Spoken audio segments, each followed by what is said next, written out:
Buenos días, hermanos. Buenos días. Nehemías 8, 1 al 3.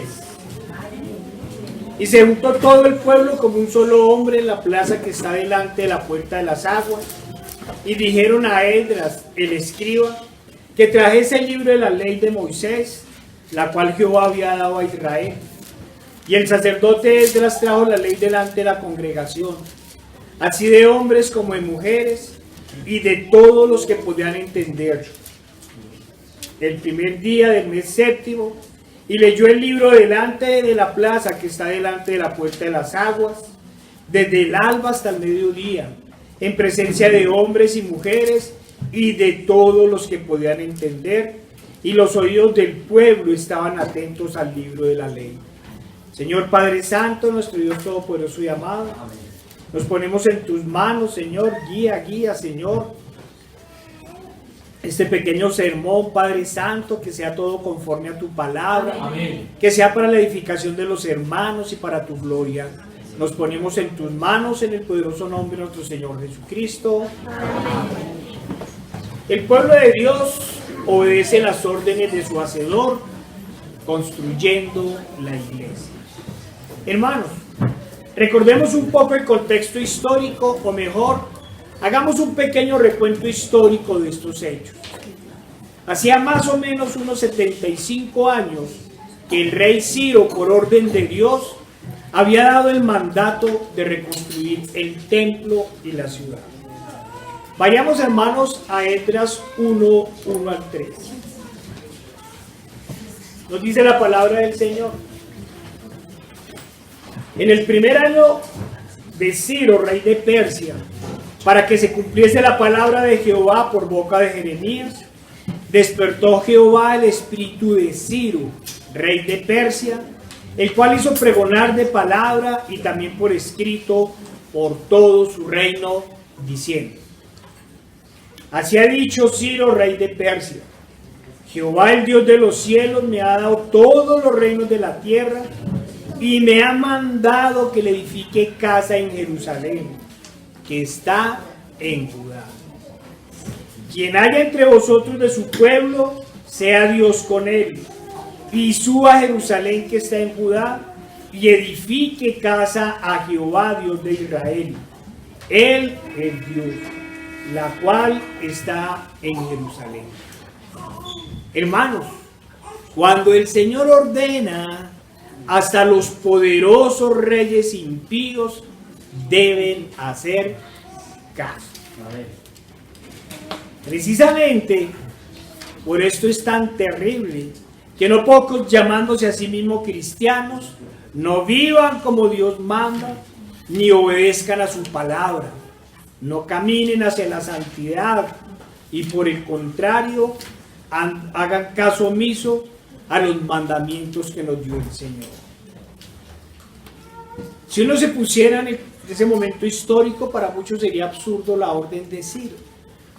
Que el rey de un imperio ordene, incluso de su plata, ya lo hemos hablado en otra ocasión, reconstruir el templo de los judíos, del pueblo más odiado en esa época, y ahorita, en esta época.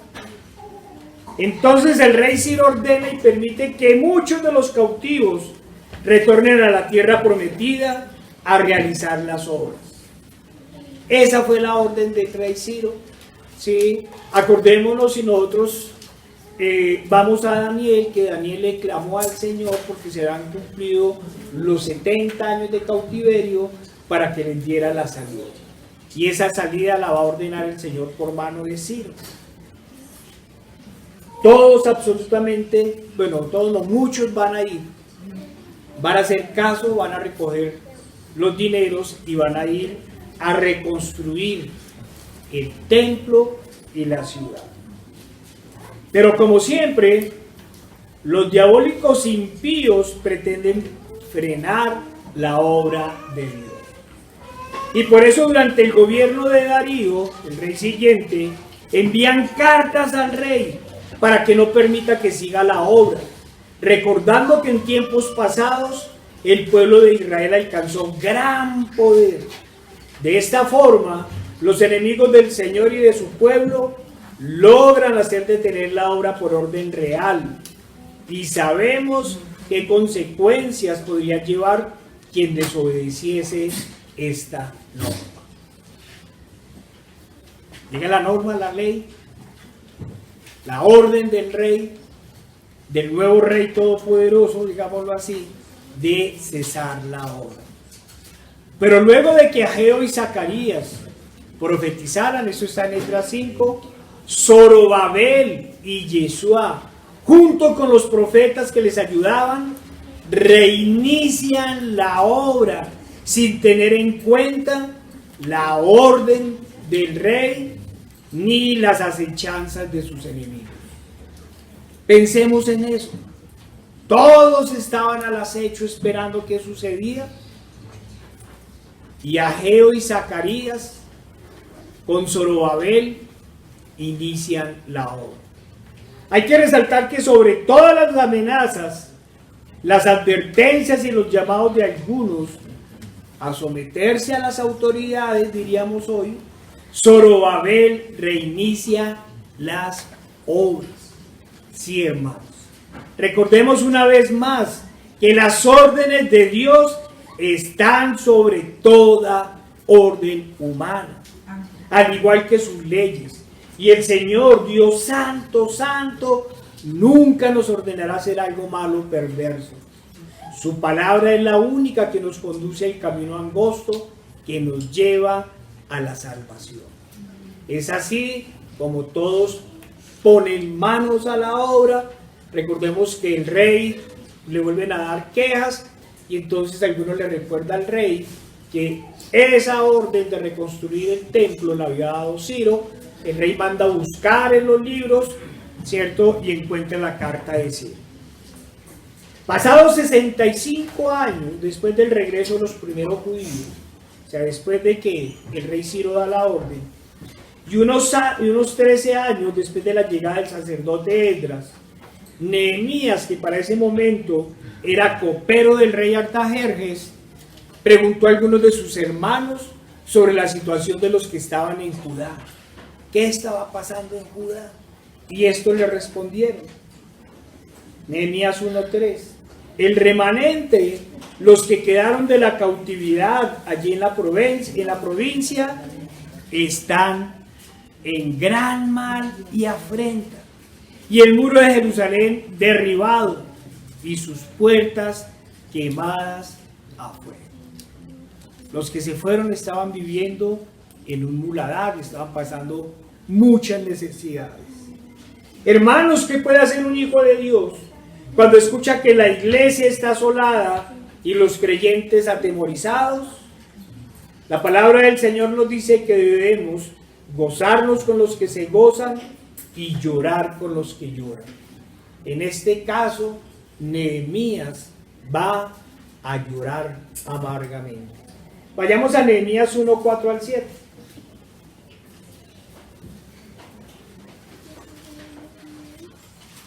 Dice la palabra del Señor. Cuando oí estas palabras me senté y lloré, e hice duelo por algunos días, y ayuné, y oré delante del Dios de los cielos, y dije: te ruego, oh Jehová, Dios de los cielos, fuerte, grande y temible, que guarda el pacto y la misericordia a los que aman y guardan sus mandamientos. Esté ahora atento tu oído y abierto tus ojos para oír la oración de tu siervo, que hago ahora delante de ti día y noche, por los hijos de Israel tus siervos, y confieso los pecados de los hijos de Israel que hemos cometido contra ti.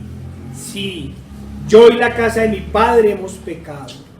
En extremo nos hemos corrompido contra ti, y no hemos guardado los mandamientos, estatutos y preceptos que diste a Moisés tu siervo. Sigue la oración. Acuérdate ahora de la palabra que diste a Moisés tu siervo, diciendo: si vosotros pecareis,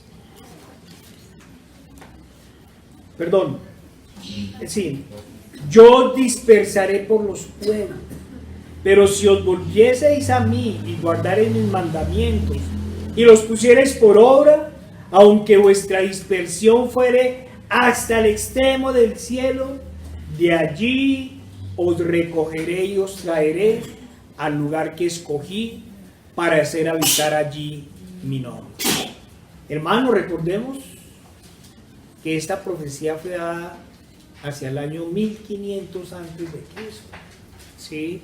La profecía totalmente se cumple en el año 70, cuando son expulsados definitivamente los israelitas de la región. Pero para este momento, acordémonos que como los habían llevado de esclavos a Babilonia, ¿cierto? El profeta estaba recurriendo a esa profecía. Señor, tú dices que nos llevarías, nos castigarías, pero si nos arrepentimos, si nos volvemos a tus estatutos, nos volverás a traer. Y eso es lo que estaba haciendo el Señor en ese momento. Por eso es que Esdras hace la oración reconociendo los pecados y llevando al pueblo a que los reconozca para que el Señor los pueda restaurar. Hermanos, Nehemías no podía hacer otra cosa que llorar en solidaridad con los que estaban llorando y ante el terrible estado del pueblo, del templo y del muro. Por eso hace duelo por ellos. Nosotros hoy deberíamos estar tristes por el lamentable estado de la iglesia en el mundo. Pero hermanos, Esdras no se quedó en el llanto ni la tristeza, tampoco en la autocompasión. El profeta nos dice: ayuné y oré delante de los cielos, del cielo, y clamé al Señor.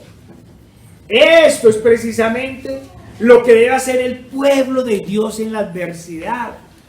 Cuando la iglesia esté pasando por duros momentos, cuando vienen los ataques del enemigo, cuando nos sentimos desfallecer o cuando dudamos, ¿qué tenemos que hacer? Ayunar y orar delante de Dios. Eso es lo que tiene que hacer el pueblo, a eso nos ha llamado. Por eso tenemos que hacer caso a las órdenes del Señor. Hermanos, la Escritura nos trae varios modelos de oración. Cada profeta hacía una oración, como la oración que acabamos de ver de Nehemías. Sin lugar a dudas, el Padre Nuestro es el modelo de oración más perfecto que vemos en su palabra. No es un rezo que repitan allá, ¿cierto? Es un modelo de oración. Que de vez en cuando lo podemos decir, claro, para eso es, pero es un modelo de oración. En este caso vemos que el profeta en su oración, muy parecido al Padre Nuestro, primero exalta al Señor. Si ustedes cogen uno por uno, ¿cierto? Cogen y comienzan a releer. Ven que lo primero que hace el profeta es exaltar al Señor, mostrando su gran poder, sus juicios y su gran misericordia. Luego reconoce ante Dios su pecado y el pecado del pueblo. Clama por perdón y después recurre a las promesas del Señor. Es una forma de orar muy parecida a la del Padre Nuestro, ¿cierto? Siempre debemos reconocer nuestros pecados, siempre debemos clamar al Señor y también recurrir a las promesas del Señor. Esta es la oración que hoy debemos hacer por Israel. Hoy debemos hacer por Israel. Primero, reconocer quién es Dios. Que el mundo reconozca que hay un Dios todopoderoso en el cielo, un único y verdadero Dios. Segundo, que Israel reconozca y confiese sus pecados ante Dios. Tercero, clamar, como pedía en el Antiguo Testamento, que se volvieran a su Dios. En este caso, que reconozcan al Salvador. Y después recurrir a las promesas. Que el Señor retorne a todos en gran paz a la tierra prometida. Hermanos, No puedo llamar a que permanezcamos tristes, pues el Señor nos ha dado orden de que nos regocijemos en Él. Pero sí es necesario llamar a que estemos en oración y que también lloremos por el estado de la iglesia y del mundo en la actualidad. Debemos llorar.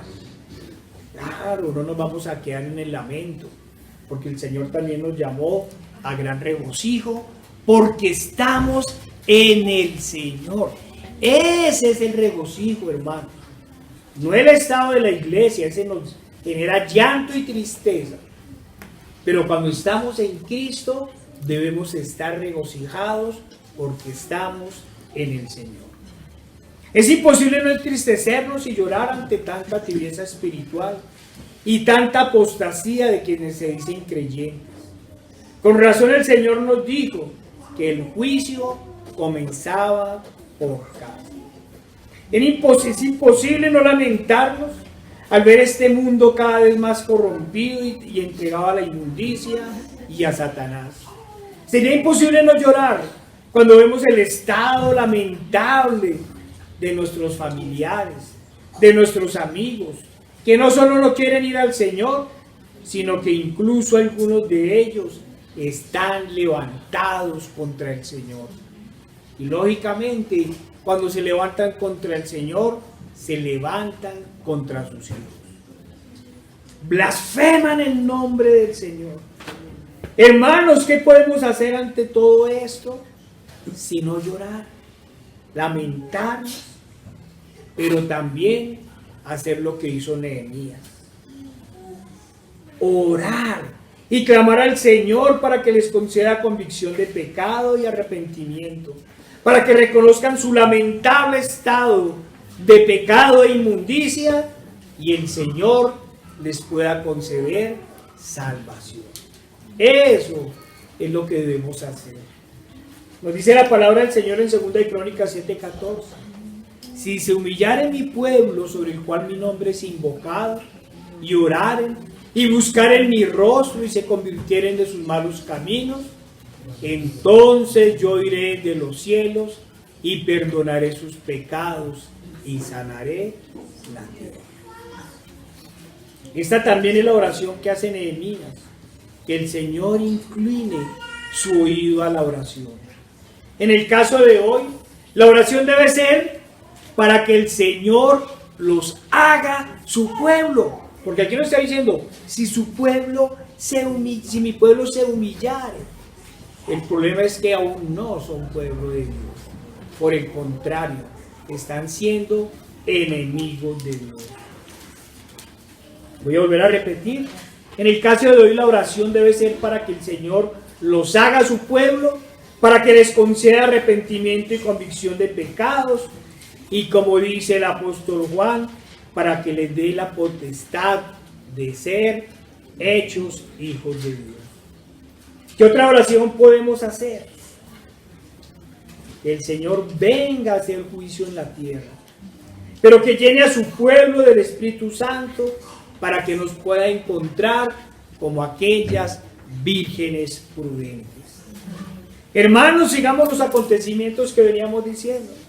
Nehemías llora, ayuna, ora y clama al Señor.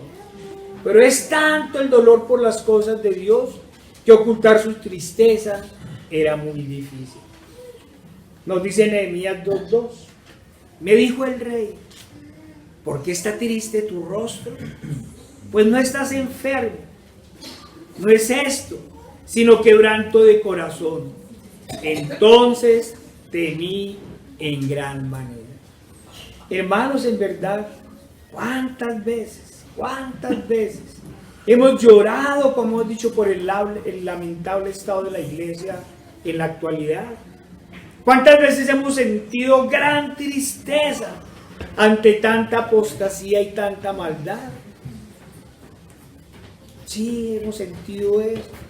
Le clamamos al Señor por ese lamentable estado de la iglesia. La tristeza del profeta ha llegado a lo profundo de su ser, a tal nivel que no pudo ocultarla delante del rey. Y el rey le dice, ¿por qué está triste tu rostro? Pues no estás enfermo. Vayamos a Nehemías 2, 4 al 5. Me dijo el rey, ¿qué cosas pides? Entonces oré al Dios de los cielos y dije al rey, si le place al rey y tu siervo ha hallado gracia delante de ti, envíame a Judá, a la ciudad de los sepulcros de mis padres, y la reedificaré. Yo no me imagino en el día de hoy una situación de estas y los enemigos y los amigos de Nehemías diciéndole, y los familiares, ¿cómo se va a ir usted allá? ¿Va a dejar ese puesto al lado del rey? ¿Va a ir a reedificar esa destrucción espantosa? No, ¿cómo se le ocurre? Sí, no vaya a hacer eso. Miren la posición de Nehemías. Acordémonos que el copero del rey no era solo el que le servía la copa al rey. Era una persona muy importante, porque también se convertía en su consejero. Hermanos, pero esta no es una tristeza para muerte, sino una tristeza para vida. Una tristeza para poner manos a la obra en las cosas del Señor. Sin lugar a dudas, Nehemías va a la acción. Si le place al rey y tu siervo ha hallado gracia delante de ti, envíame a Judá, a la ciudad de los sepulcros de mi padre, y la reedificaré. No se quedó llorando tampoco. Va a la acción. Pero mire, hermano, antes de ir, el rey le dice, ¿qué cosa pides? ¿Qué cosa pides? ¿Qué dijo Nehemías? Y antes de responder, Nehemías va a la acción más importante. ¿Qué hizo Nehemías? Me dijo el rey, ¿qué cosas pides? ¿Qué hizo antes de responder? Entonces oré al Dios de los cielos. No respondió, como a veces hacemos nosotros, de afán. Oré al Dios de los cielos. Hermanos, todo, absolutamente todo lo que vayamos a hacer, lo debemos poner en manos del Señor. Antes de tomar cualquier decisión, debemos orar y pedir consejo al Señor. Como conozco a los burladores, desafortunadamente fui uno de ellos, pero Cristo me rescató para su obra. Me los imagino cavilando en su interior. Sí, y en un momento de suprema urgencia se va a sentar a orar. Sabemos que hay situaciones inesperadas. Un accidente, un robo, un terremoto, un incendio, etc. Pero hermanos, ante estas situaciones, les recuerdo en primer lugar que un cristiano, antes de salir de su casa, se pone en manos de Dios. Amén. Un cristiano permanece en oración y cuando aparece la prueba o la dificultad, el Señor dará la salida. Es necesario insistir que toda decisión, toda acción que vaya a hacer el creyente la debe poner en manos del Señor. Y toda acción que vaya a realizar debe estar conforme a la palabra del Señor. No solo oro, pienso y medito, sino que lo que yo vaya a hacer debe ser conforme a la palabra del Señor. Es así, hermanos, como luego de orar, Nehemías parte para su tierra, la cual, como han descrito, está desolada.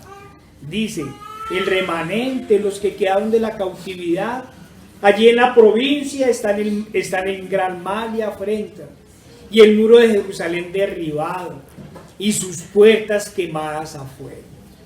Pareciera que el profeta estuviera describiendo el estado espiritual de la mayoría de las iglesias de hoy en día. El muro está derribado y las puertas quemadas afuera. La gran diferencia es que los falsos maestros y los falsos creyentes no lo ven. Una vez en Jerusalén, Nehemías organiza la reconstrucción del muro. No hay ejército, ni obreros contratados, ni siervos, ni esclavos. ¿De quién es la tarea de hacer esta reconstrucción? ¿De quién va a ser la tarea? De todos, de cada uno de los que está en Jerusalén, de cada familia, de cada cabeza del hogar, debe organizar la reconstrucción del muro frente a su vivienda, frente a donde están durmiendo. No, vaya usted, no usted, no. Todos, que lo haga el anciano, hagan los ancianos, háganlo. Sí, claro, Nehemías dio unas órdenes, pero todos, cada uno, comenzando por los cabezas de familias, y las familias pusieron mano a la obra. Nos dice Nehemías 3, 1 al 12. Vayamos a Nehemías 3, 1 al 12. Entonces se levantó el sumo sacerdote Eliasib con sus hermanos los sacerdotes y edificaron la puerta de las ovejas. Ellos arreglaron y levantaron sus puertas hasta la torre de Amea y edificaron hasta la torre de Anael. Junto a ella edificaron los varones de Jericó y luego edificó Zacur, hijo de Imri. Los hijos de Senab edificaron la puerta del pescado. Ellos la enmaderaron y levantaron sus puertas con sus cerraduras y sus cerrojos. Junto a ellos restauró Meremot, hijo de Urías, hijo de Cos, y al lado de ellos restauró Mesulam, hijo de Berequías, hijo de Mesabel. Junto a ellos restauró Sadoc, hijo de Baana, e inmediato a ellos restauraron los tecoitas, pero sus grandes no se prestaron para ayudar a la obra de su Señor. Los grandes a veces. La puerta vieja fue restaurada por Jodiada, hijo de Paseán, y Mesulam, hijo de Besodías. Ellos la enmaderaron y levantaron sus puertas con sus cerraduras y sus cerrojos. Junto a ellos restauró Melatías, Gabaonita, y Jadón, Meronotonita, varones de Gabaón y de Mispa, que estaban bajo el dominio del gobernador del otro lado del río.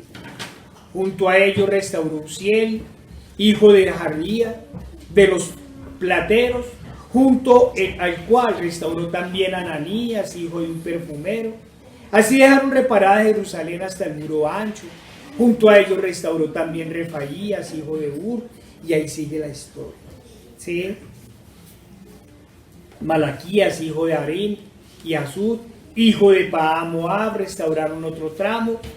Y la torre de los hornos, voy en el versículo 12, junto a ellos restauró Salum, hijo de Alodes, gobernador de la mitad de la región de Jerusalén, él con sus hijas. Sí. Cuando miramos eso, estamos mirando que toda la familia salía a la construcción del muro, cada uno por sus familias, cada familia iba a trabajar.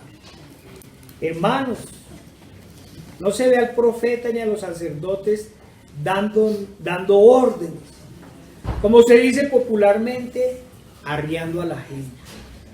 Por el contrario, cada familia siguió la iniciativa de los primeros y comprometidos con el Señor y con la obra, han puesto o pusieron manos al trabajo. Sí, claro, había quienes dirigieran, es lógico, pero no tenían que estar allá insistiendo. Cada uno sabía lo que tenía que hacer. ¿Qué nos está diciendo la Escritura? Que si bien hay unos ancianos que dirigen o guían a la iglesia, todos deben estar activos en la construcción de la iglesia. Es decir, activos en la fe. El padre de familia debe educar a sus hijos en la compañía de su esposa, en la palabra de Dios para guiarlos hacia Cristo. Hace ratico el hermano Fabián hacía una oración muy bonita, bueno, todas han sido muy bonitas, pero esta me traía a colación lo que estamos leyendo, porque es de la familia. En familia deben levantar un muro que los proteja del pecado, de las acechanzas y los ataques del enemigo, y que además los separe del mundo. Amén. Esa es la tarea del padre de la familia, ¿cierto? Junto con su esposa, educar a los hijos en el Señor, no tolerar el pecado, no minimizar el pecado. Recordemos que el hermano Marco había hecho una prédica sobre levantar muros hace poco tiempo. Eso es precisamente lo que debe hacer el padre de familia: instruir a todos en casa en la palabra del Señor para que levanten muros contra el pecado. Hacer que cada uno haga la obra en sí mismo, en su familia, y se protejan del enemigo. Y después protejan a la iglesia. Pero hermanos, sabemos que cuando uno construye, desafortunadamente otros pretenden destruir, amedrentar, desprestigiar y menospreciar. Yo no les creo, dicen por ahí. Vayamos a Nehemías 4, 1 al 3. Miren la obra de los enemigos. Muy triste, muy lamentable. Cuando Sanballat, que nosotros edificábamos el muro, se enojó y se enfureció en gran manera e hizo escarnio de los judíos, y habló delante de sus hermanos y del ejército de Samaria y dijo: ¿qué hacen estos débiles judíos? ¿Se les permitiría volver a ofrecer sus sacrificios? ¿Acabarán en un día? ¿Resucitarán de los montones del polvo las piedras que fueron quemadas? No se puede negar, hermanos, que el enemigo siempre está pendiente para tratar de destruir lo que el Señor ha construido. Digámoslo desde el Nuevo Testamento, recordando que el Antiguo es la sombra de lo que habría de venir. Cuando por gracia y misericordia el Señor concede arrepentimiento a un pecador, el primero que se levanta es Satanás a tratar de destruir su obra. Envía a algunos, iguales que Sanballat y sus amigos, a tratar de desmoralizar al nuevo creyente. Siempre le muestran los pecados antiguos para menospreciarlo y hacer que dé pie atrás y dañar la obra del Señor. Siempre trata que se vuelvan los pecados de antes y se retuerza como lo hacen ellos en el lodo. En palabras del apóstol Pedro nos dice: basta ya el tiempo pasado para haber hecho lo que agrada a los gentiles, andando en lascivias, concupiscencias, embriagueces, orgías, disipación y abominables idolatrías. ¿Ya no le volví a rezar a la Virgencita? No, ha entendido el Evangelio. Amén. A esto les parece cosa extraña que vosotros no corráis con ellos en el mismo desenfreno de disolución y os ultraja. ¿Qué es que no les dan permiso? ¿Y es que su pastor les prohíbe? No se trata de permiso, de prohibiciones. Se trata de amar al Señor y a la ley del Señor. De igual forma, cuando hay una congregación firme en los caminos del Señor, cuando se ven personas que no leudan la palabra del Señor, ni venden lisonjas, entonces no es de extrañar que los primeros en desanimar, señalar, difamar y amedrentar sean precisamente los falsos creyentes y los familiares más cercanos. Vayamos a Nehemías 4:12.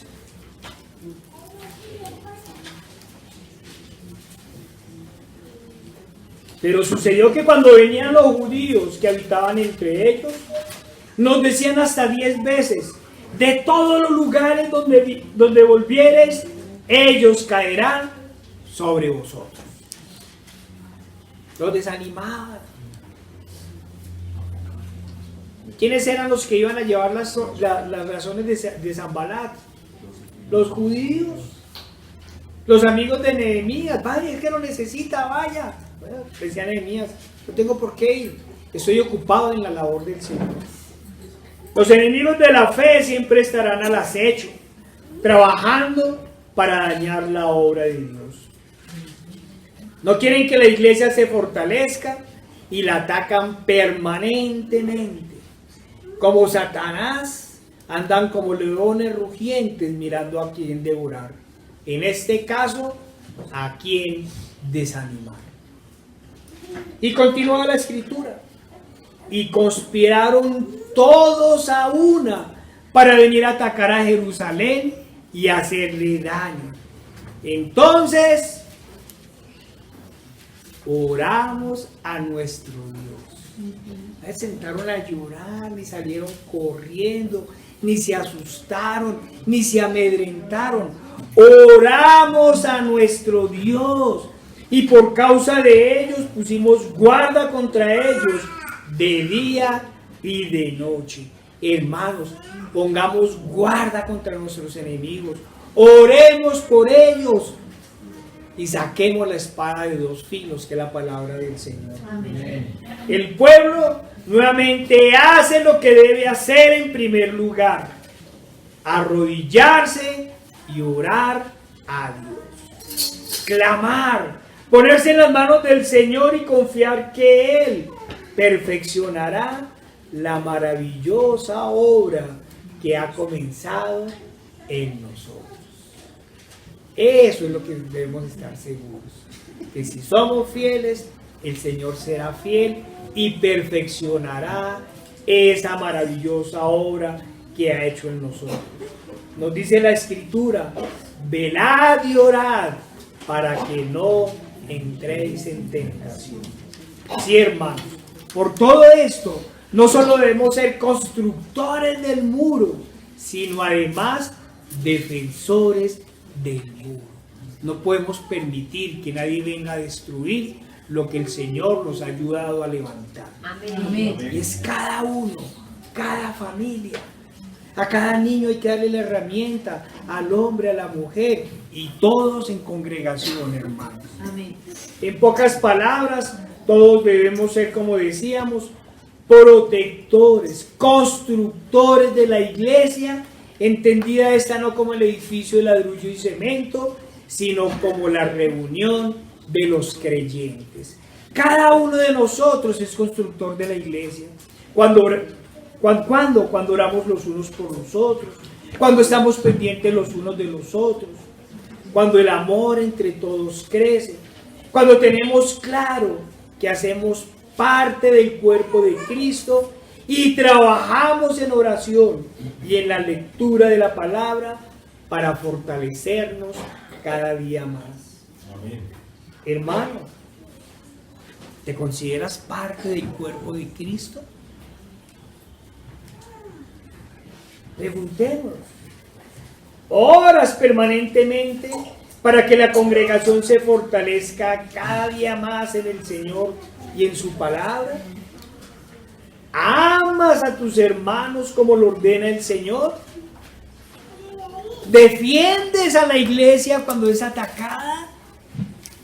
¿O guardan silencio cuando aparece la mentira, la calumnia, los señalamientos temerarios y desmoralizantes?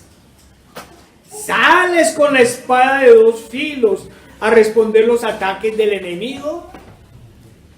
Hermanos, recordemos que la mejor defensa es no ser simplemente oidores, sino hacedores de la palabra. La mejor defensa es vivir como el Señor nos ha ordenado. Debemos ser oidores asiduos de la palabra de Dios, pero también debemos ser predicadores asiduos de su palabra y defensores de la misma. Sí, si hay un Dios y dio hasta la última gota de sangre por rescate por todos y resucitó al tercer día. Y gústelo o no le guste, a mí me salvó y a usted lo va a juzgar. Amén. Oh, qué palabras tan terribles nos dicen.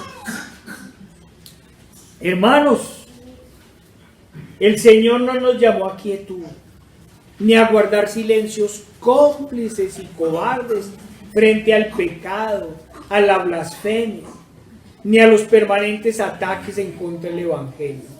El Señor nos llamó a combatir ardientemente por la fe. Hermanos, es trabajo de todos ir construyendo el muro, ir construyendo el templo y protegerlo permanentemente de las acechanzas del enemigo. Vayamos a Nehemías 4, 13 al 14.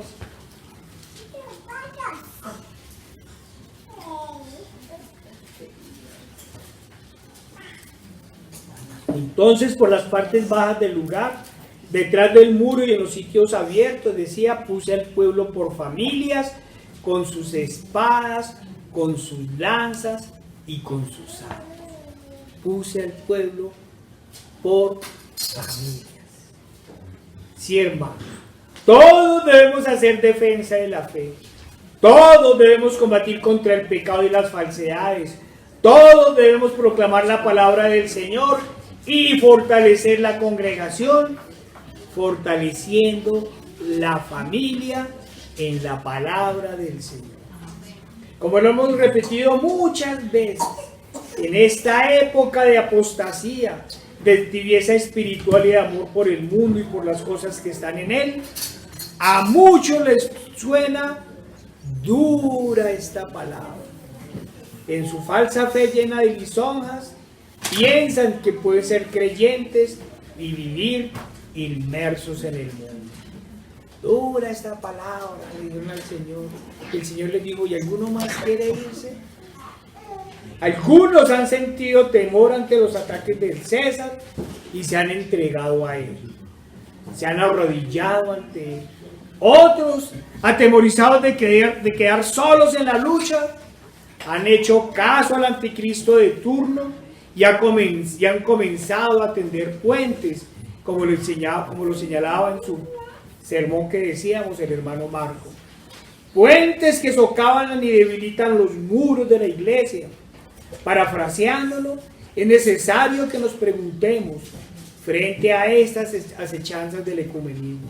Preguntémonos varias cosas, pero preguntémonos desde la palabra del Señor. ¿A qué fue Pablo al Areópago? ¿Acaso a intercambiar conocimientos?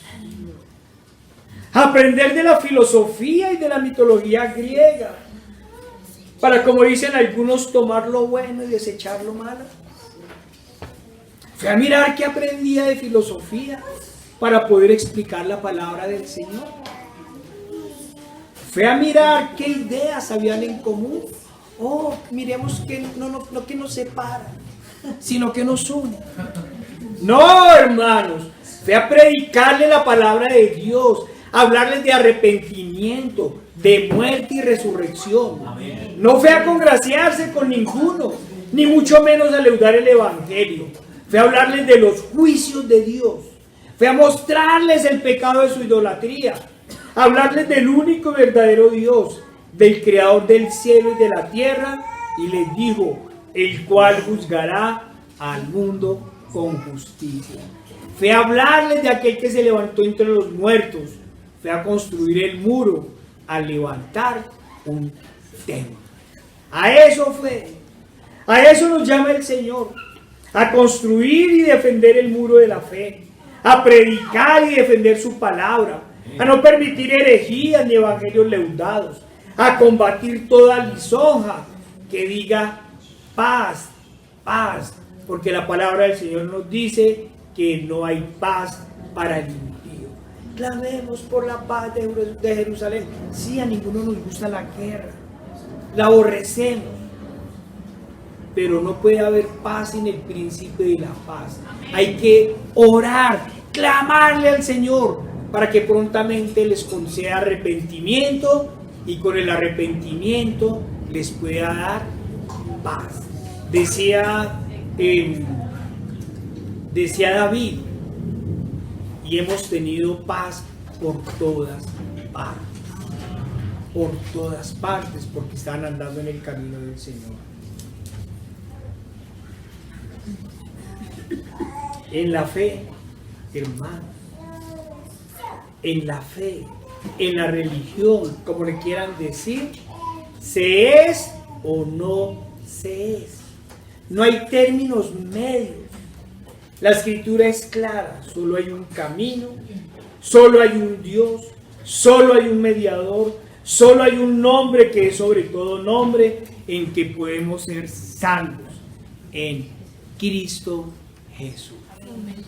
Y el mismo Señor nos dijo, ya fueras fríos o calientes, pero como sois tibios, os vomitaré de mi presencia. Eso le dice el Señor a los tibios. Volvamos a Nehemías. Vayamos a Nehemías 8, 1 al 3.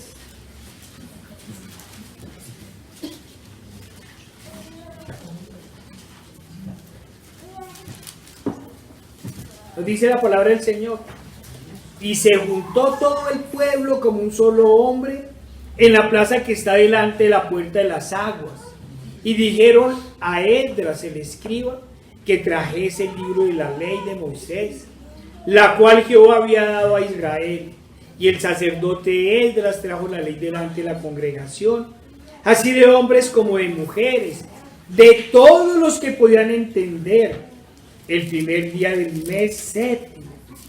Y leyó en el libro delante de la plaza que está delante de la puerta de las aguas, desde el alba hasta el mediodía, en presencia de hombres y de mujeres, y de todos los que podían entender, y los oídos de todo el pueblo estaban atentos al libro de la ley.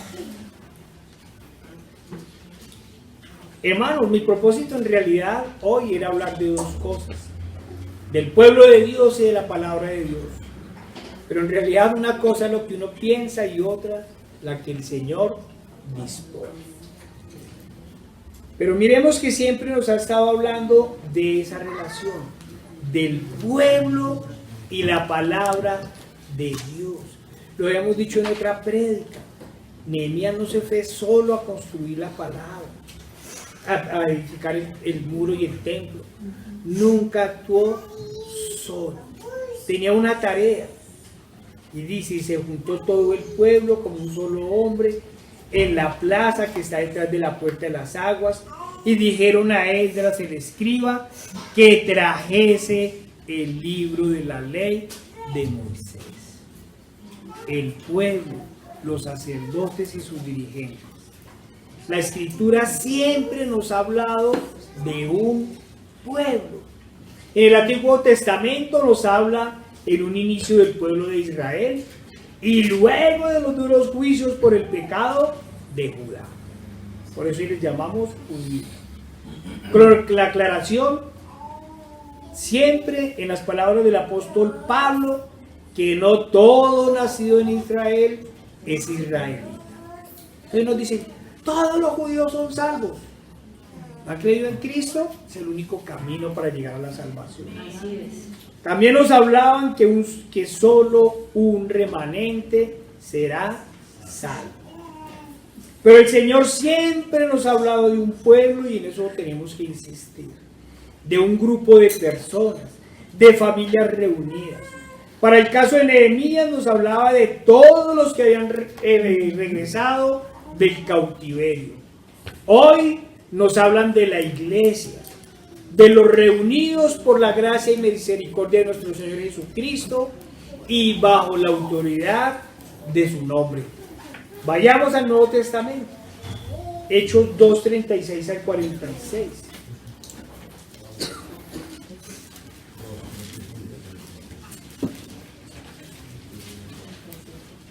Hechos 2:36 al 46. Nos dice la palabra del Señor. Sepa pues, certísimamente toda la casa de Israel, que a este Jesús, a quien vosotros crucificasteis, Dios le ha hecho Señor y Cristo. Al oír esto, se compungieron de corazón y dijeron a Pedro y a los otros apóstoles: varones hermanos, ¿qué diremos? Diremos, hermanos, como siempre lo hemos dicho, lo primero que hace Pedro es mostrarles su pecado. A este Jesús a quien vosotros crucificasteis. Dicen, varones hermanos, ¿qué haremos? Pedro les dijo: arrepentidos y bautícense cada uno de vosotros en el nombre de Jesucristo para el perdón de los pecados, y recibiréis el don del Espíritu Santo. Porque para vosotros es la promesa, y para vuestros hijos, y para todos los que están lejos, para cuantos el Señor nuestro Dios llamare.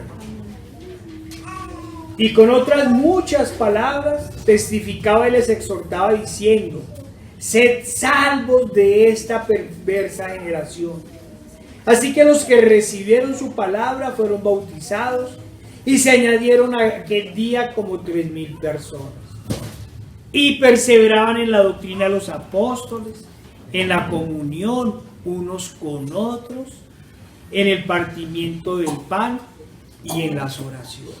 A eso se reúnen los hijos de Dios y la iglesia de Dios, a perseverar en la doctrina, en la comunión unos con nosotros, en el partimiento del pan. Y sobrevino temor a toda persona, y muchas maravillas y señales eran hechas por los apóstoles.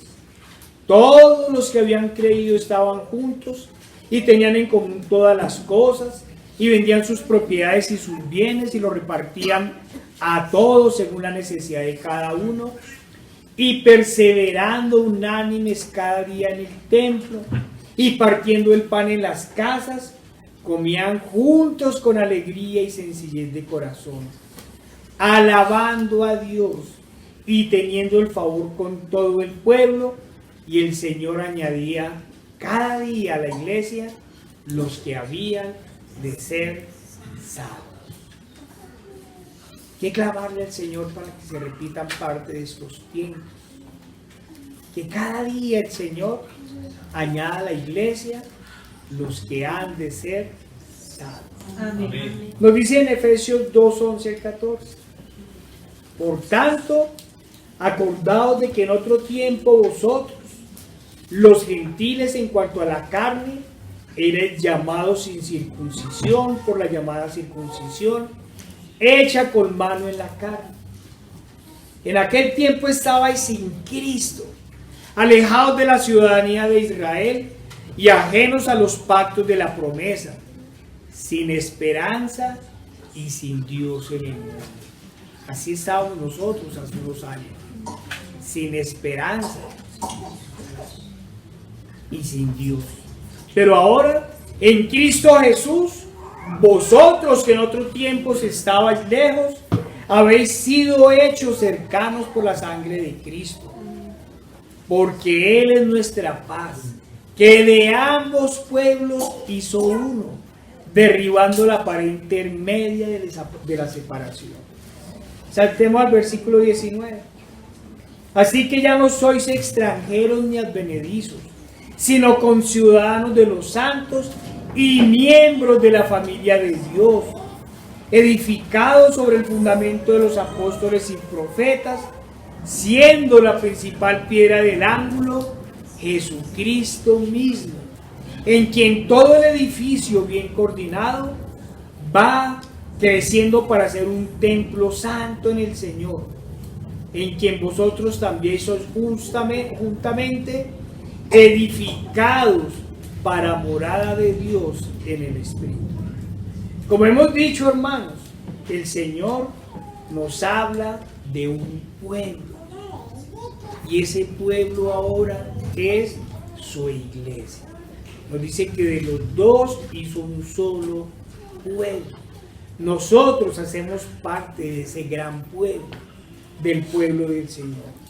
Sea nuevamente el momento para recordarles a algunos que no hay dos pueblos de Dios. que tampoco hay un pueblo y hay una iglesia. El Señor ha sido claro. De los dos hizo uno solo en nuestro Señor Jesucristo. Quien no está en Cristo no hace parte del pueblo de Dios. Hagamos nuevamente un paréntesis necesario, porque en estos días, en medio de la guerra del Medio Oriente, los judaizantes han salido a hablar de los judíos como el pueblo escogido y salvo en el Señor. Hermanos, sabemos desde la Escritura, ya lo hemos dicho, pero no es necesario repetirlo, que el Señor ha dado profecía sobre Israel, tendientes a que en los últimos tiempos habrá una inmensa conversión que llorará el que traspasaron. Sí, el Señor no los ha desechado. Pero también sabemos desde la Escritura misma que quien muere sin Cristo, muere sin su abogado y muere en sus delitos y pecados. Ayer alguien me decía, no, es que ellos son inocentes, que los judíos, sí, el Señor los cegó, o sea que es culpa de Dios. Yo le recordaba que el Señor había endurecido el corazón de Faraón, pero lo había endurecido por su pecado, y que el Señor había tenido que reglamentar el divorcio en la ley de Moisés, pero lo ha hecho por el pecado de los hombres. Y los judíos han sido cegados por su pecado, porque no quisieron reconocer al Salvador. El Señor les dijo, ese es su pecado, porque viendo no quieres ver. Claro que también hemos visto las inmensas, también esto es frente a lo que está sucediendo, hermanos, con Israel en el Medio Oriente. Digo, también hemos visto las inmensas marchas a favor de Palestina. Las grandes mayorías como borregos, dejándose arrastrar por los discursos de moda impuestos por las grandes élites y por los medios de desinformación, van como ovejas al matadero.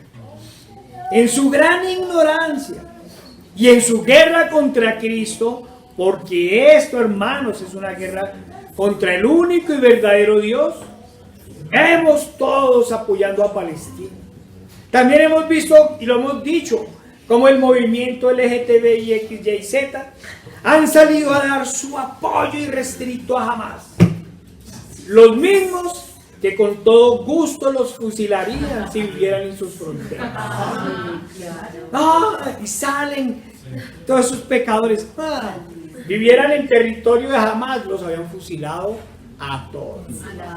Otros, cegados por los discursos de la falsa paz y la manipulación mediática, han salido a exigir el fin del ataque o de la defensa de Israel, ignorando que estas marchas en realidad terminan siendo a favor del terrorismo de Hamas y del Islam. Europa ciega no ha visto cómo el Islam se ha multiplicado en sus naciones. E ignoran o pretenden ignorar que desde el Islam, lo mejor bajo el Corán, cuando ellos son mayoría, tienen el supuesto derecho de cometer a todos bajo su falso Dios. Así como después del fracaso de la dictadura comunista y en su ignorancia sobre el yugo y las necesidades que padecieron los habitantes de estas naciones, no pocos añoran esas terribles y diabólicos regímenes. Ahora en nombre de la paz y de la democracia terminan apoyando al Islam. ¡Oh! ¡Qué maravilloso el feminismo y la democracia de los talibanes! Otra estrategia de Satanás en contra de la iglesia y de Cristo. ¿Por qué están apoyando el movimiento LGTBI al Islam? Porque son enemigos de Cristo.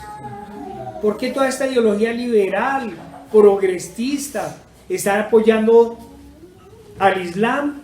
Porque odian a Cristo.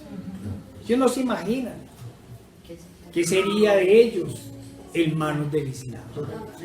Nosotros los cristianos los amamos, los toleramos, oramos por ellos. En el Islam los fusilarían. Volvamos a la escritura.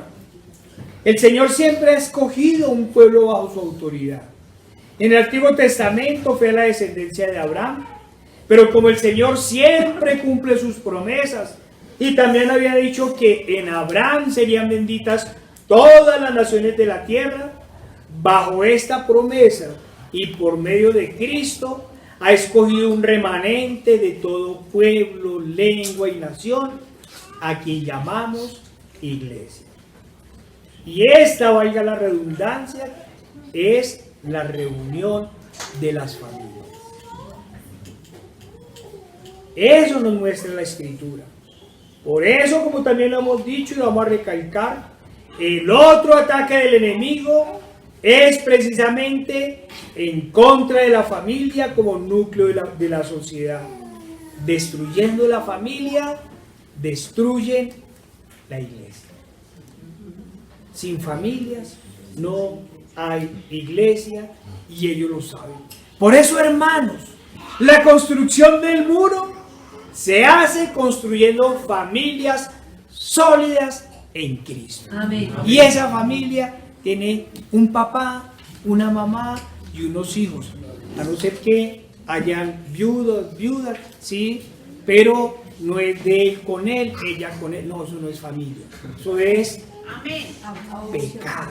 Eso es abominación a Dios. Y el perro y el gato son las mascotas de la familia, no son miembros de la familia. Dentro de los ataques del enemigo, ahora nos encontramos a algunos falsos creyentes que en medio de su pecado se jactan al decir que son cristianos, pero dicen que no creen en iglesias ni en congregarse. Es claro que quien salva es el Señor Jesucristo, que la salvación es por gracia y misericordia. Es claro que nadie se salva por pertenecer a una iglesia, pero también es claro que el Señor nos ordenó congregarnos. Amén. Que no hay salvación fuera del cuerpo de Cristo. Pero estos nuevos falsos creyentes dicen que no necesitan congregarse, pues ellos se ilustran a sí mismos por medio de la lectura de la palabra. Y sí, en realidad eso puede suceder, que algunos se ilustren a sí mismos por medio de la lectura de la palabra del Señor. El problema es que ellos se quedan en eso, y no puede ser de otra forma, en simple ilustración, en simple información. Pues si se convirtiera en sabiduría, obedecerían a la palabra del Señor, se apartarían de sus pecados, de su amor por el mundo, e irían en busca de una iglesia de sana doctrina. La lectura de la palabra, si bien se hace individual, para una mejor comprensión se debe hacer en comunidad, dirigidos y acompañados por los ancianos, y nos dice la Biblia, y por las cabezas de familia. ¿Qué nos decía la Escritura? Y se juntó todo el pueblo como un solo hombre en la plaza que está delante de la puerta de las aguas, y dijeron a Esdras el escriba que trajese el libro de la ley de Moisés, la cual Jehová había dado a Israel. Y el sacerdote Esdras trajo la ley delante de la congregación, así de hombres como de mujeres, y de todos los que podían entender, el primer día del mes séptimo. Y leyó en el libro delante de la plaza, que está delante de la puerta de las aguas, desde el alba hasta el mediodía, en presencia de hombres y mujeres, y de todos los que podían entender.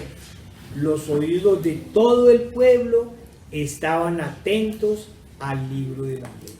Sí, claro, muchos lo leerían en sus casas, pero aquí le estaban pidiendo al sacerdote que lo leyeran para poderlo entender.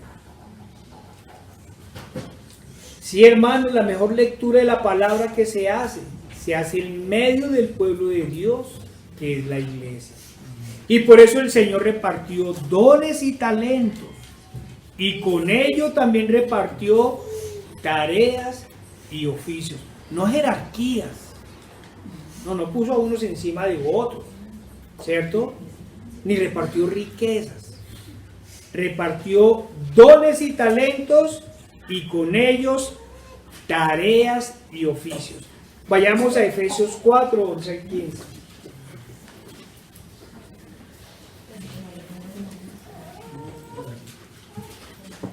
Nos dice la palabra del Señor. Y Él mismo constituyó a unos apóstoles, a otros profetas, a otros evangelistas, a otros pastores y maestros. No veo ni al Papa ni a los curas por acá.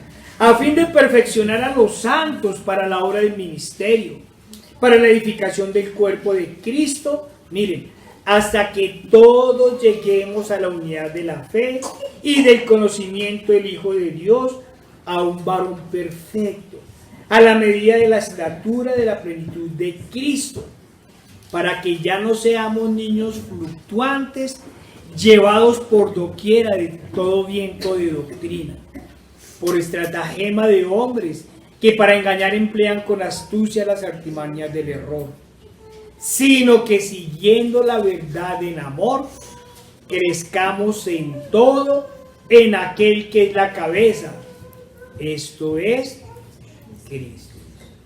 Cristo es la cabeza de la iglesia y nosotros somos sus miembros. Hermanos, el Señor nos habla de su cuerpo, que es la iglesia, y nos dice que la necesidad, o mejor, el deber de congregarnos es precisamente para la edificación de unos con los otros, porque el hierro se pule con el hierro y porque el cordón de tres se hace irrompible. El cuerpo de Cristo no es de personas solas o de familias solas, pues unos son cabeza, otros pies, otros manos, y la escritura al respecto también es clara. Si uno cae, ¿quién lo levantará? Si estamos solos en el mundo y caemos, ¿quién nos levanta? Si no tenemos unos hermanos que nos den la mano, que nos animen. Si alguien hace una mala interpretación, ¿quién lo corrige? Hermanos, decíamos que hay algunos que en sus pecados de orgullo, vanidad, amor por el mundo, de no sujeción y compromiso, han dicho que solo basta con la lectura de la Biblia para ir al Señor, y que mientras estas cosas se estén haciendo, no sería necesario congregarse. Siempre hemos reconocido la importancia de la lectura incesante de la Biblia.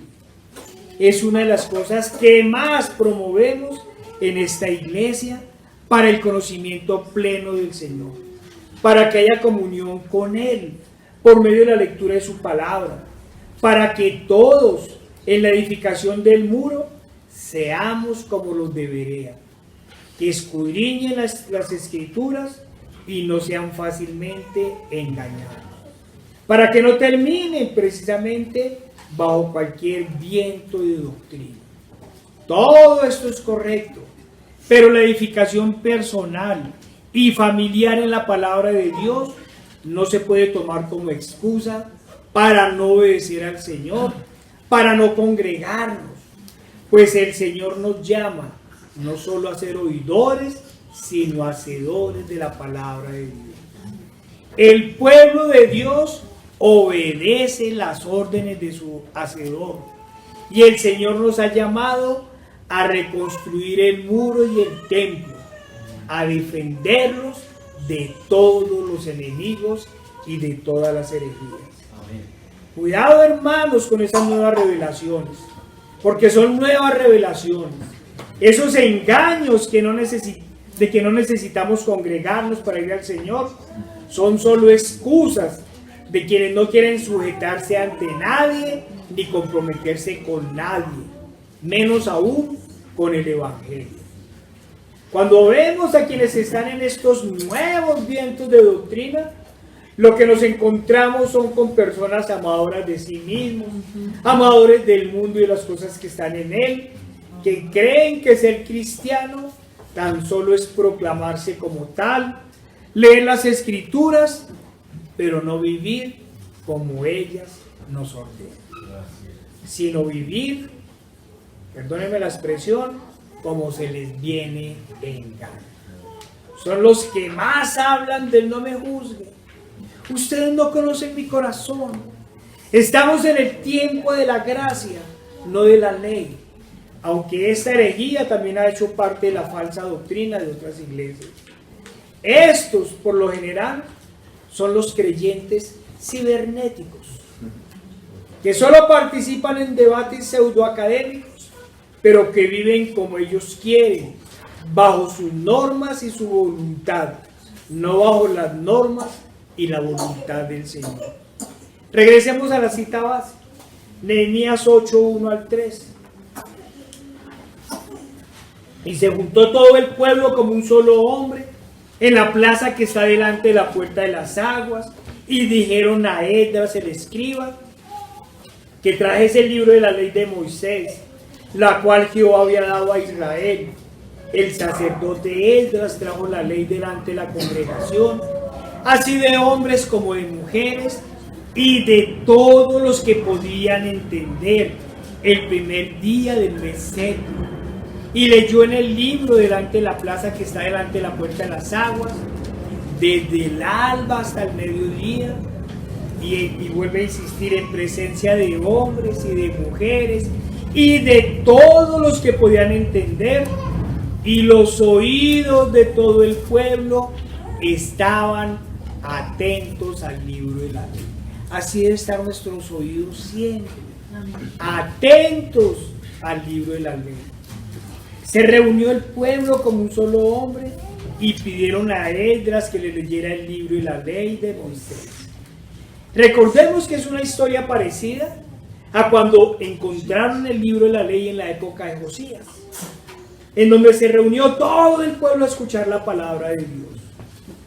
No separaron a los jóvenes a un lado, ni a los niños en el otro, ni a los solteros en otro, ni a los casados en otro.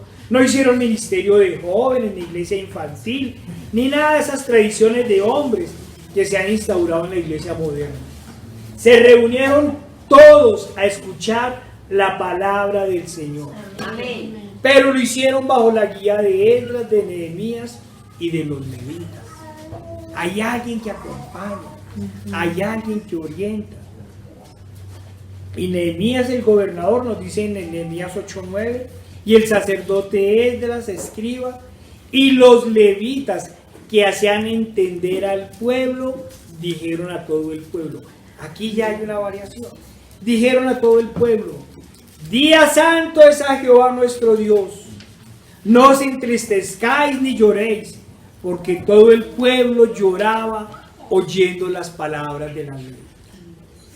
Hemos dicho que la historia en cierta medida es similar a los sucesos que se dieron en la época del rey Josías. ¿Cuál es la diferencia? Que en el caso de Josías, el rey y los sacerdotes se rasgaron las vestiduras y lloraron ante lo que leían. Lloraron. Todos se entristecieron porque comprendían el mal que habían hecho ante Dios y los juicios que se venían sobre ellos. Ya había pasado el tiempo que el Señor le había dado para el arrepentimiento al pueblo, y el pueblo no quería escuchar.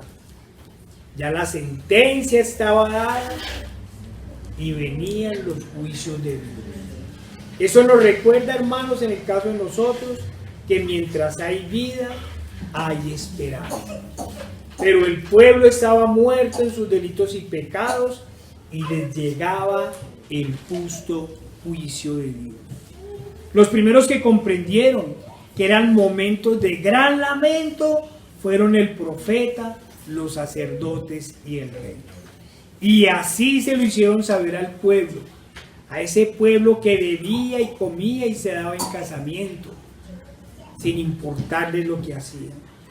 Algunos no comprendían la dimensión de lo que se leía, no comprendían la gravedad de sus pecados, ni los juicios que estaban por venir.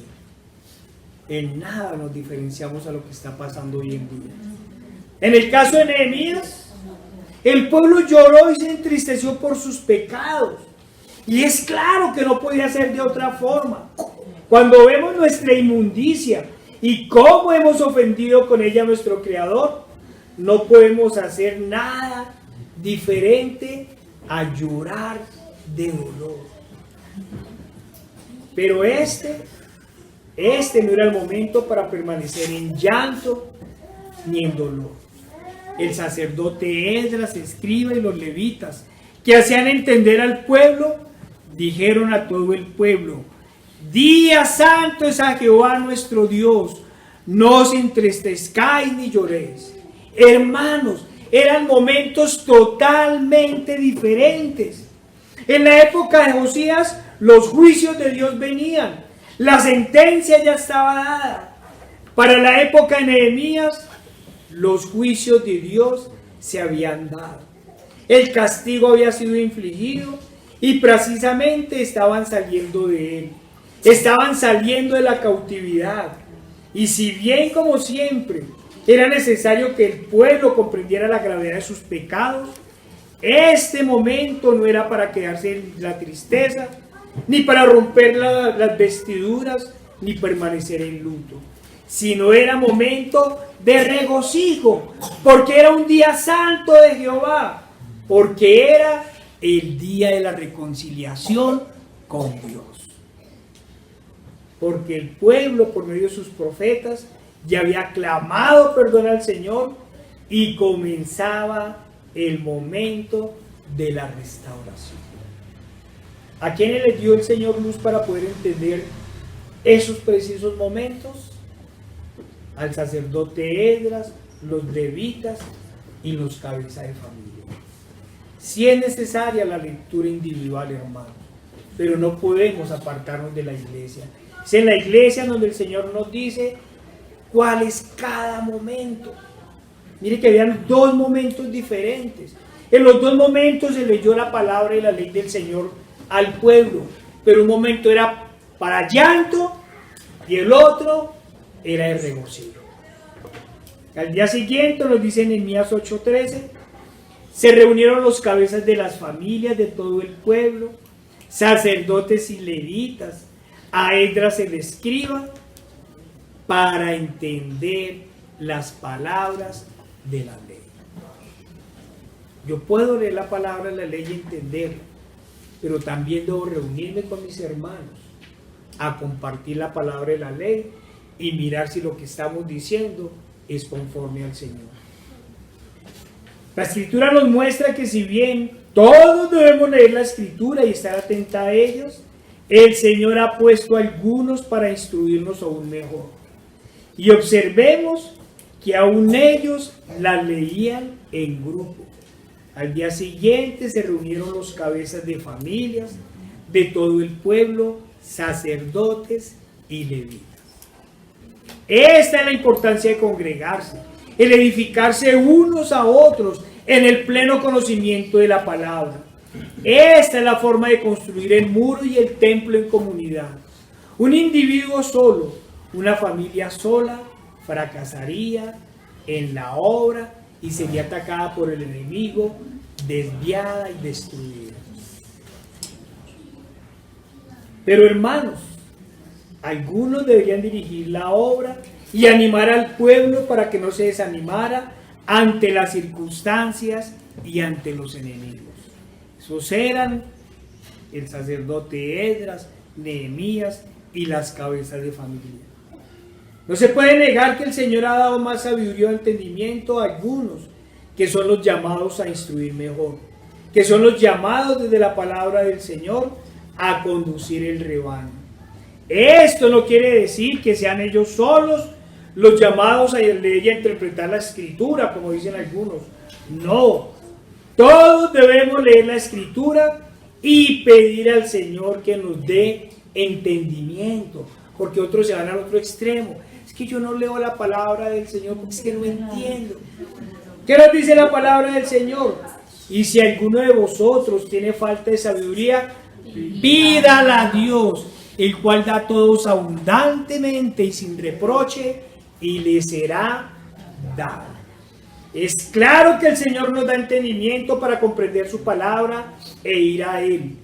como estamos diciendo, cada familia debe trabajar en la construcción del muro, pero no lo pueden hacer solos, porque no pocas veces necesitamos de una mayor edificación, de una mayor comprensión, para que entendamos también que debemos vivir en sujeción a Dios y en sujeción unos a los otros. En el caso de aquellos a quienes el Señor no les ha dado discernimiento, ya sea porque son nuevos en la fe o incluso por su pecado, es fundamental la orientación de los ancianos. Hablamos precisamente de aquellos que no se congregan por excusa y que no necesitan congregación para leer la palabra de Dios. Si en verdad comprendieran la palabra del Señor perfectamente como lo dicen, tomarían otras decisiones y no andarían en pecado, ni en delitos, ni en herejías. Estos son precisamente quienes terminan siendo arrastrados por cualquier viento de doctrina, pues carecen de una congregación que los corrija y los guíe. Su situación sería diferente si tuvieran hermanos con quien compartir con la palabra y que les dieran mayor discernimiento. Dice nuevamente Jeremías 8:1-3, y se juntó todo el pueblo como un solo hombre en la plaza que está delante de la puerta de las aguas, y dijeron a Esdras el escriba que trajese el libro de Moisés, la cual Jehová había dado a Israel. Y el sacerdote Esdras trajo la ley, y delante de la congregación, así de hombres como de mujeres, y todos los que podían entender, el primer día del mes séptimo, y leyó en el libro delante de la plaza que está delante de la puerta de las aguas, desde el alba hasta el mediodía, en presencia de hombres y mujeres, y de todos los que podían entender. Y los oídos de todo el pueblo estaban atentos al libro de la ley. Hermanos, es necesario insistir una y otra vez que los hijos de Dios se reúnen para compartir la palabra, para leerla, para ser edificados por medio de los sermones y por medio de los estudios y las discusiones bíblicas.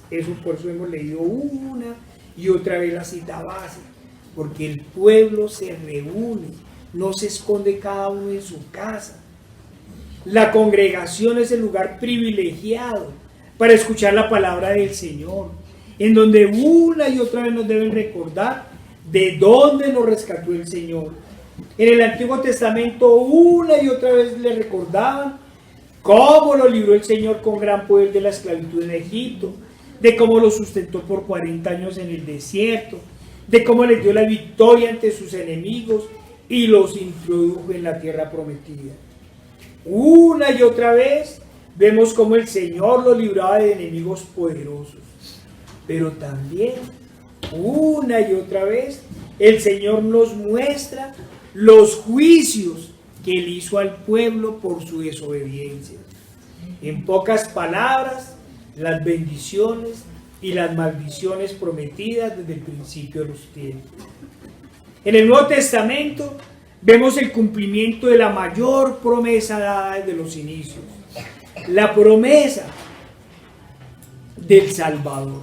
Nos es revelado el único camino al Padre, nos es mostrado el sacrificio perfecto y nos dicen una vez más cómo debemos ir a Él, en fe y en arrepentimiento. Una y otra vez nos recuerdan que la paga del pecado es muerte y que sin arrepentimiento no hay perdón de pecados. Una y otra vez el Señor nos dice que debemos ser santos como Él es santo.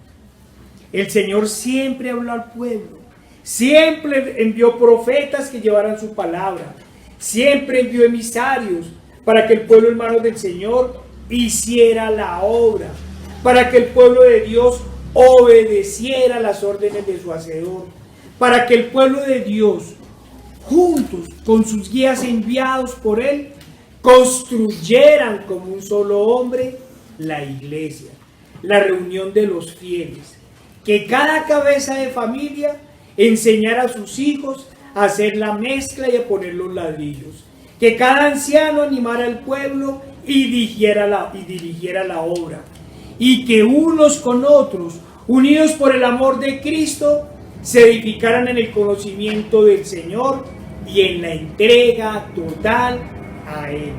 Que todos como un solo hombre estuvieran dispuestos a construir el templo y a defender la obra de los ataques del enemigo. Señor Padre Santo, nuestro Dios Todopoderoso y amado, te pedimos, Señor, que nos hagas como un solo hombre, Señor, que nos des sabiduría, que nos des entendimiento, Señor. Ayúdanos, Señor, a construir esta gran obra, Señor. Ayúdanos a mantenernos en tu evangelio, Señor. Ayúdanos, Señor, a defenderlo y a luchar contra los estratagemas del enemigo. Padre, ayúdanos, Señor, a ser edificadores y defensores de tu obra. Te lo pedimos en el poderoso nombre de nuestro Señor Jesucristo. Amén.